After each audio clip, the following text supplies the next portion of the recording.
Realtree's Midwest Whitetail is brought to you by Hoyt, Heumann Tree Saws, Lone Wolf Tree Stands, Nikon, Ozonics, Redneck Blinds, RTP Outdoors, Spot Hog Releases, Wasp Archery, Viking Solutions, and Realtree. Welcome back to the blog, guys. We've got a fun blog for you today. We get to talk about big deer all day, so it'll be fun for me anyway. Before we get started on that, last week I told you I had an announcement to make for what I was doing in the future. And the guys at Realtree and Bill Winky came up with a plan to get me more time filming, something hopefully a little more permanent. I'm going to be making the move over to Whitetail TV from Midwest Whitetail. So today's blog will be on Midwest Whitetail and Whitetail TV, but then going forward everything's going to be on Whitetail TV. So if you haven't been on Whitetail TV before, there's an app for your smartphone, also Roku, Android, Apple TV. There's a YouTube channel, and also we're going to try and load the videos on Facebook, so you can click on a link on Facebook. It'll take you right to the YouTube video. So we're going to keep going with the daily blogs, and then also later in the year we're going to have just a regular show like they've had in the past, like Midwest Whitetail does as well. So that should be fun for me, but that's what I'll be doing in the future. So hopefully you guys will come along, go over to Whitetail TV and subscribe on the YouTube channel. And also if you've got Roku and some of those others I talked about, you can also find it right there. And also Midwest Whitetail will be on there, Chasing November, and Whitetail TV. All those channels will be on that Whitetail TV app. Now for the fun stuff. We're talking about some of the deer that made it and some of the deer that didn't. You remember that flyer buck? I remember him well. Would you believe that deer got shot the last 5 minutes of the last day of the season this year? Was killed by the neighbor, so congratulations to him. Hey, if you do it legally, I'm the first one to shake your hand. So this is what he looked like as a 3-year-old. Just found one shed. This is what he looked like as a 4-year-old.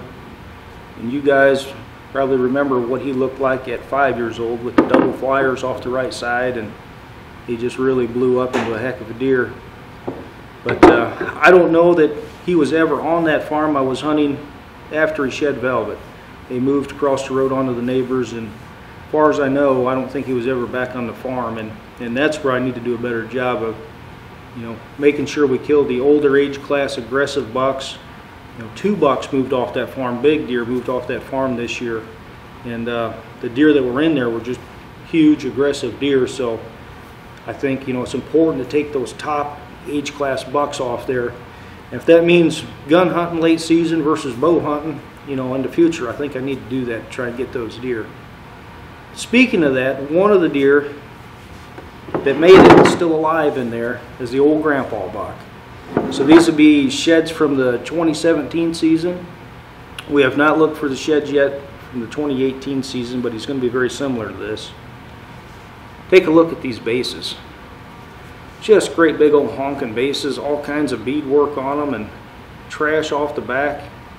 Just really a cool buck. I mean, he's not wide by any means, but just real heavy. But we do know for a fact that he is still alive, so he should be there to hunt next year. The Trey buck, that's this guy here. You guys probably remember him from the intro, Midwest Whitetail and Velvet, the great big massive buck with all the points. I never got a picture of him after the 1st of September.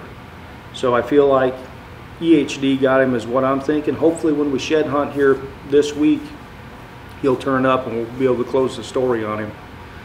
But if he doesn't, I mean, it's always possible he moved off the farm. It just doesn't seem likely to me. So hopefully we find him if he is dead. A buck that did make it, that we have pictures of after the season, is Page's muzzbuck. That's this guy right here. That's what he looked like as a 2-year-old. He was really a nice deer. He broke off a couple points here, but he was a nice 2-year-old. He didn't make a real big jump at 3, but not bad. That's what he looked like as a 3-year-old. And then you guys probably remember the footage Josh and I were hunting, and he came through one day this past season. I guess it was mid-October maybe. Came right down the gauntlet about 15 yards from us. And that should be a heck of a deer next year. He'll definitely be on the list. Another one that made it that I'm excited about is the picket fence buck. This is what he looked like as a 2-year-old.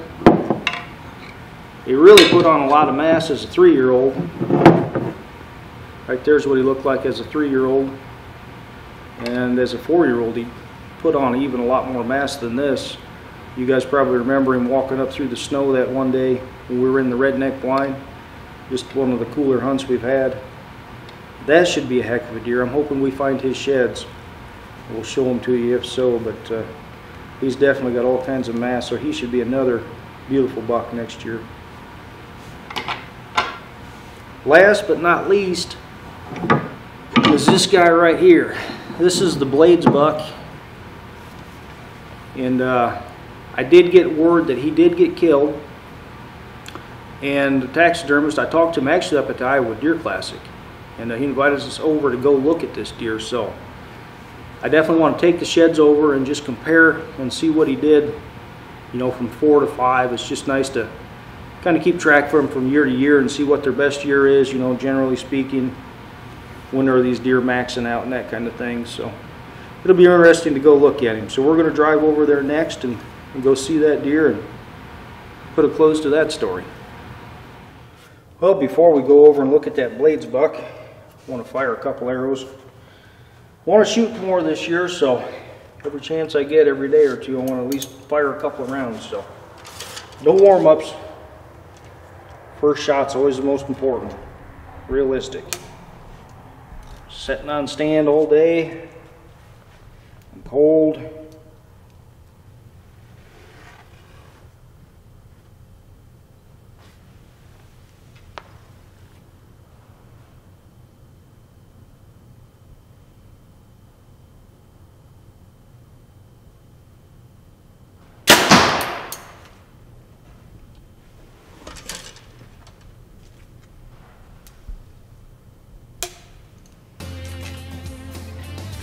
Sure, I think it's just a little high.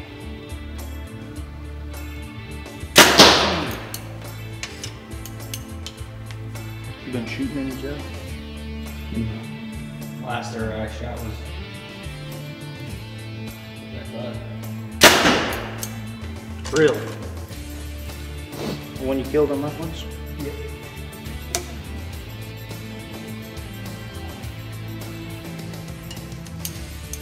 Wasn't in love with that one. Regroup.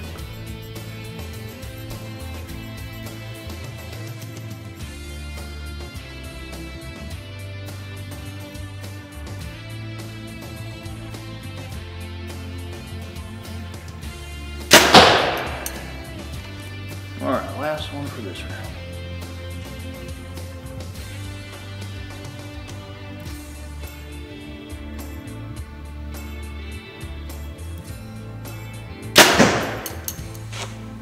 See what we got.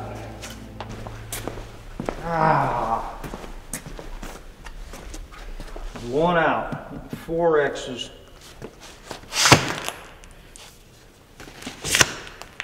Not bad, not bad. All right, let's go look at that Blades buck.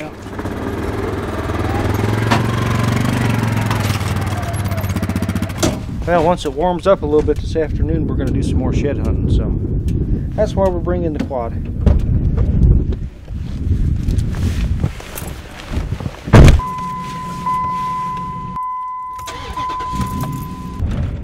Can't wait for this warmer weather to come in, melt this snow so we can do some more shed hunting.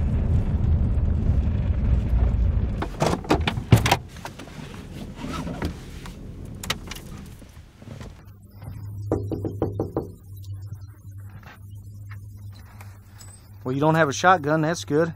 Yeah, How you doing? pretty good, how are you? Good, good. So I hear you got a buck we want to look at. We do. I'm just inside here. Let's check Come him on in. out. Well, here he is, huh? That's him. Oh my gosh. Boy, he did add some mass, didn't he? He did. Yeah, so this is sheds from last year right there. Let's see that. Jeez, look at that.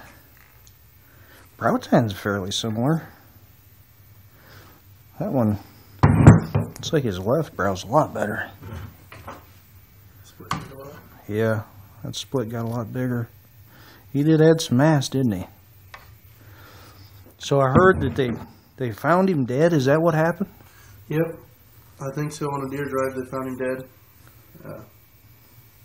Figured he was just shot just before that or something like that.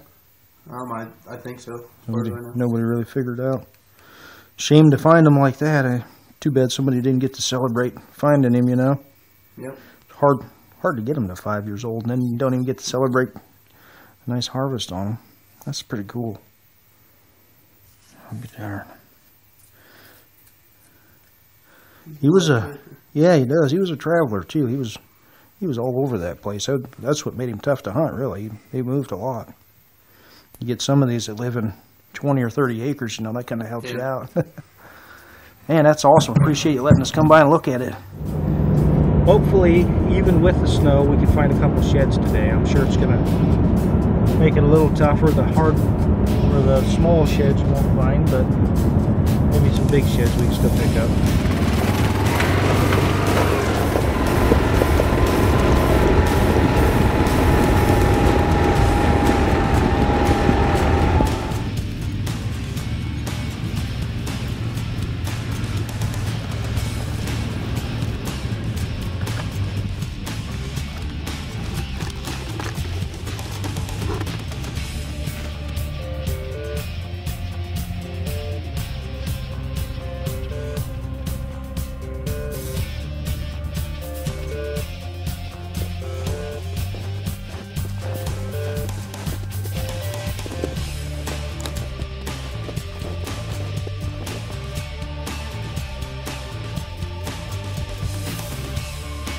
Scouting, there's a spot right up here. It's got some big oaks. I guess those are up there.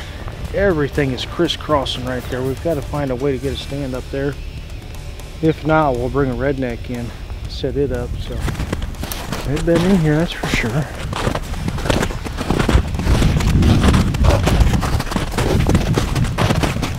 Well, I found a heck of a good spot right here. It's the old classic erosion ditch. Top of it right here, and it's only, this timber's only about 30 yards wide, and it's beat down with tracks. Trick is finding a tree for the wind you want. There's just no big trees in here.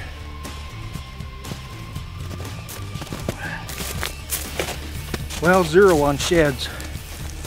Just more snow than I expected, like I said, but wasn't a total wasted trip. We did see some pretty good trails and some beds and a couple places I didn't know that they were traveling, so we got 2 stand sites picked out that we want to put double sets in. Well, at least we're keep making progress. We'll wait till this snow melts off and we'll be back to shed hunting again. And this week's supposed to warm up later this week, and we'll probably be shed hunting the next 5 or 6 days at least, so stay tuned.